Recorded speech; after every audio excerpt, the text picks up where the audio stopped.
Hello, this is Catherine from Accelerated Reader Reading Books for You. Today I will be reading Chapter 52 from Two Worlds, a novel of friends and foes from strange places by Laura T. Lee. Before I begin reading, I would like to give a big thanks to the author for sending me this book to read on my channel. In the description below, I've included links where you may find and purchase this book. Don't forget to like and subscribe. Chapter 52. Lily caught up with yet another hover cab and dropped Juanita and Parker off at a hotel before going back to Teresa's hideout. An old-looking house surrounded by a few stray wisps of mist. She stomped to the door and banged on it. She and the others waited on the porch until the door finally swung open, revealing Teresa. She glared at them, her once beautiful face pale and wary. She surveyed the people standing in front of her. This better be good. Teresa stepped aside, revealing a dark and tidy house. Come in. Everyone ended up seated in front of a television. The screen showed the news. Buildings demolished. The airport badly damaged. Reports of a robot dinosaur melting into a smoking piece of metal after being hit by a missile. Funny how fast news can spread. Jake sat forward. "We would like to discuss something with you," he said. He shut off the television. "Your sister, where is she?" Teresa sighed. "I wish I knew, but sadly I don't." She wrung her hands. "Sophie had my location in less than a day. She left me in this house, stole my magic. But I have hope." Teresa held up a small sapphire. "This is my backup. Only for emergencies." Lily noticed that her voice held no humor. She realized that Teresa's magic was the only thing that made her happy. "But we are going to find Sophie," Stacy said reassuringly. Teresa stared at her until she squirmed. "A foolish idea. A very dangerous mission. I will take my backup and go myself after you leave. The sapphire can be quite explosive when opened." "Teresa, you know it isn't safe," Lily said. Teresa looked at her. "I know, Lily. But it isn't safe for you either. Your friends can't stay on this planet for long. Sophie would find them in a heartbeat if she wanted to. They aren't human, after all." "So you mean—" Tara sighed. "Lily, we can't stay here forever. Eventually, we'll have to go home. It's the best for everyone's safety." Suddenly, the house rumbled. Teresa whipped around. "Sophie is here," she said grimly. The doorbell rang a pleasant ding. Everyone froze, staring at the door. Was Sophie staying outside on purpose, taunting them to come out into the open? The doorbell rang louder.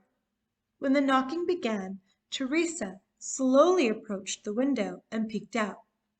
The next thing Lily knew, the sorceress was coming at her, pushing her and the others back, away from the door. "What's going on?" Lily asked. "Stay down," Teresa muttered. "She's going to break in." But Sophie didn't break in, at least not through the door. What really happened was, as the knocking on the door stopped, the house gave a tremendous shake and groan. Plaster from the ceiling rained down like paper. The floor and walls cracked. "Go! Get out!" Teresa screamed. Jake and the others stood, frozen in shock, as the roof partially caved in. "Go!" Lily yelled. Tara was the first to respond. She gave Jake a hard shove, and he stumbled forward, ducking to avoid falling debris. Still in the collapsing room, Lily saw Teresa leaning against the sofa, cupping the sapphire in her hands and muttering something under her breath. What had she said only 5 minutes earlier? The sapphire can be quite explosive when opened. If that meant what Lily was thinking, the results wouldn't be good for their health. "Darn, now we have to run," she whispered. Lily grabbed Stacy's hand and sprinted after her friends into the kitchen. "Keep running and don't stop!" she shouted. "What's happening?" Stacy said. "Why are we running away from Sophie? We should be fighting her." "It's not Sophie I'm worried about." A loud boom shook the house. Glancing over her shoulder, Lily saw a shockwave of gray racing toward them, breaking walls apart like tissue paper. "Crap! Just go! Go!" she yelled. She and Stacy managed to catch up with Jake and Tara. "Listen up.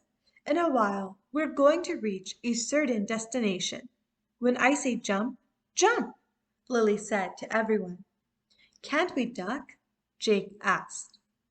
"Shockwaves. Too big. But I know just the place," she answered. They scrambled through a hole in the wall as the house fell apart. Lily and her friends ran down the street. Now that the shockwave was outside, it expanded into a 50-yard line of glowing destruction. "Lily, we're going nowhere!" Tara yelled. Lily was too out of breath to answer. They crossed the road and staggered to a stop at a park. Luckily, the weather was absolutely dreadful, so there would be no pedestrians having hallucinations of several people running away from mass destruction. "Hold your breath. When I count to 3, run for the lake and jump," Lily told the others. "Lily, are you crazy?" Stacy asked. Probably, Lily thought. But all she said was, "Just trust me." Suddenly, the miserable weather got worse. Dark clouds hovered overhead, and a loud clap of thunder momentarily distracted Lily. She looked up for a few seconds at the dark clouds. "Lily, do we jump?" Stacy said. Lily looked back and swore. The wave of gray was almost upon them. She needed to give the signal. No time for a countdown. "Go! Go now!" Lily yelled. She and her friends turned around and went for the lake. As the gray shockwave pressed against Lily's back, she held her breath and jumped into the town lake. The gray light careened over the surface of the water, slicing reeds like tissue paper, and stayed there. Lily sank deeper and deeper into the water. She had lost her grasp on Stacy's hand in the darkness and confusion.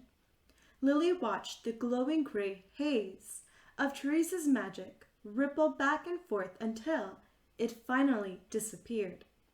Lily swam for the surface as fast as she could. She needed air badly. She kicked upward and managed to reach the surface, gasping for oxygen and staring at the path of destruction Teresa's power left behind. Next to her, someone was floundering in the water.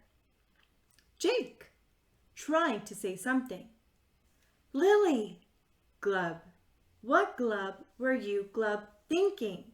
Glub ga glub, "What?" Lily yelled. Tara and Stacy surfaced, Lily and Jake helping them to shore.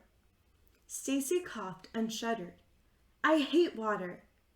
"Then we get away from the water," Lily proposed. They staggered away from the lake. The storm clouds cleared away in seconds. The police arrived within 5 minutes, and Lily and the others reached a McDonald's when their clothes finally dried out. Sure, they were still beaten up and miserable as can be, but at least they didn't look like they had blown up several streets while jumping in the lake, which would make everyone think of them as soaking wet hooligans. They ate at a table in the corner. Lily wanted to go home, but she couldn't risk leading Sophie to her apartment. She went to the restaurant phone and called her mother. "Hey, Mom." "Hey, honey, how are you doing?" "I'm fine. Did Dad come back yet?" "No. By the way, Lily, I just got a call from my work manager. I'm going to Seattle for a work trip tomorrow, and I won't be back until Friday. Can you manage by yourself for 2 days?" "Yeah, sure. See you later." Lily hung up the phone. When night had fallen, Lily and her friends took a hover bus to the nearest hotel. The sign that hung over the front door read, "The Vanilla Inn." When they walked through the door, Lily smelled the faint scent of vanilla in the air, which was quite fitting. At the service counter, a young woman smiled at them. "Would you like the luxury rooms or the ultimate luxury rooms?" she said sweetly. "We would like—" Jake's voice trailed off as he struggled to make a decision. "4 luxury rooms, please," Lily said quickly before Jake could make her broke. The woman typed something on a computer. "All right, $250, she said. Lily dug around in her pockets until she found her credit card. She scanned it and soon she was standing in a huge hotel room with a posh bedroom and a whole wall in the living room devoted to a panoramic glass window overlooking the whole of New York. No doubt Tara and the others had gotten the same quality. If this is the luxury room, what would the ultimate luxury rooms be like? Lily wondered.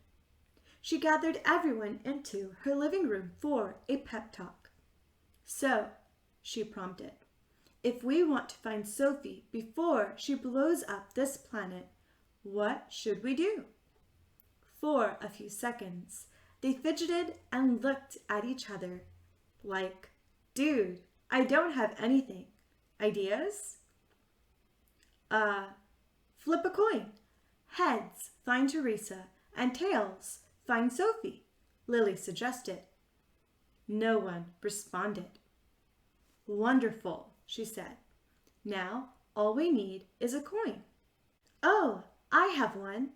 Jake fished a coin out of his pocket and it fell on the floor. Ever heard of those expanded water sponge toys? That seemingly inconspicuous penny suddenly grew in size greatly.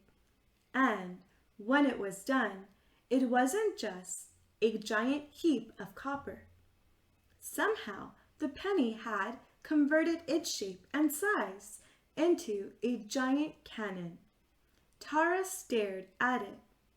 "That penny is disturbing," she announced.